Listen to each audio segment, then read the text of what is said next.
এক একটি থোকায় ঝুলছে ৫০ থেকে ৬০টি করে সিম, যার ওজন হবে প্রায় ৩ কেজি। ঝুলতে থাকা সিমের ভারে নুয়ে পড়েছে মাচা। প্রথম দেখায় কাঁচা তেঁতুল মনে হলেও কাছে গেলে সে ভুল ভাঙবে। বরিশালের কেন্দ্রীয় লঞ্চঘাট এলাকায় চায়না হাইব্রিড সিমের এমন ব্যতিক্রমী চাষাবাদ করে সবার নজর কেড়েছেন রিপন হাওলাদার। এটা আসলে একটা বিরল জাতের সিম, আমিও কখনো এটা দেখি নাই এবং অনেক মানুষই এসে প্রশ্ন করে এই সিমটার ব্যাপারে। আসলে আমরা ইউটিউবে এবং বিভিন্ন অনলাইনে দেখতে পাচ্ছি যে আসলে এরকম একটা জাতের সিম আছে, এটা চায়না সিম বলে।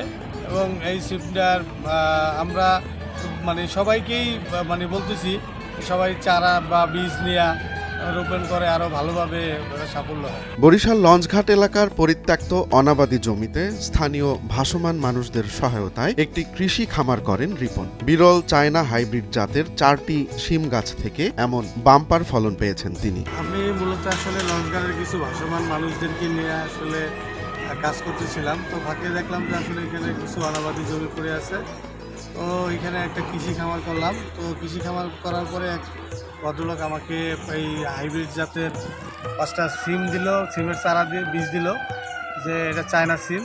তো রোপণ করলাম, আলহামদুলিল্লাহ অনেক ভালো ফলন হয়েছে। কৃষি খামারটির তত্ত্বাবধানে থাকা ইমাম হোসেন জানান, মোট 4টি হাইব্রিড সিম গাছ রোপণ করা হয়। এক একটি গাছে অন্তত 3 থেকে 4 মণ সিম ধরেছে। 4টা আটি লাগাইছি মাত্র।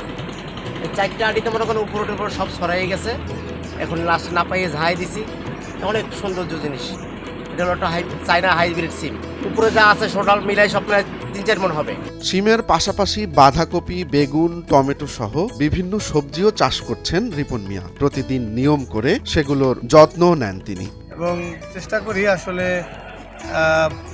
এই কৃষি খামারটা যেন আর একটু ভালোভাবে করতে পারি, এই জন্য সকলের সহযোগিতা কামনা করছি। পর্যাপ্ত পরিচর্যার ফলে সিম গাছগুলো এখন মাচা ছাড়িয়ে আশপাশের বিভিন্ন গাছে ছড়িয়ে পড়েছে। ভবিষ্যতে এ কৃষি খামারটিকে আরো ভালোভাবে এগিয়ে নিতে চান রিপন মিয়া।